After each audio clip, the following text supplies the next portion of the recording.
વાપી રામનગર ખાતે એક ઈસમને ઢોર માર મારતા વિડીયો વાયરલ થયો છે. વલસાડ જિલ્લામાં વાપી ડુંગરા પોલીસ સ્ટેશન વિસ્તારમાં આવેલા રામનગર ખાતે એક ગોલુ શર્મા નામના ઈસમને ઢોર મારી લહુલુહાન કરી નાખ્યા છે.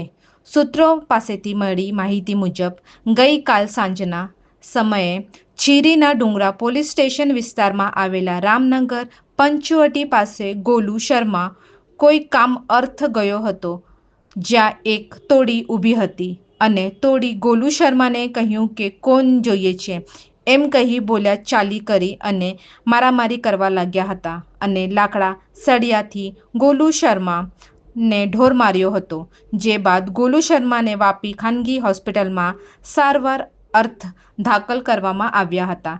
જે બાદ ગોલુ શર્મા હાલત ક્રિટિકલ થયા અને સુરત ખાતે રેફર કરવામાં આવ્યું છે અને મારામારી મારનાર ઈસમો વિરુદ્ધ ગુનો દાખલ કરી આગળની તપાસ કરવામાં આવી રહી છે. Sheetal Patel, news horse, Vapi.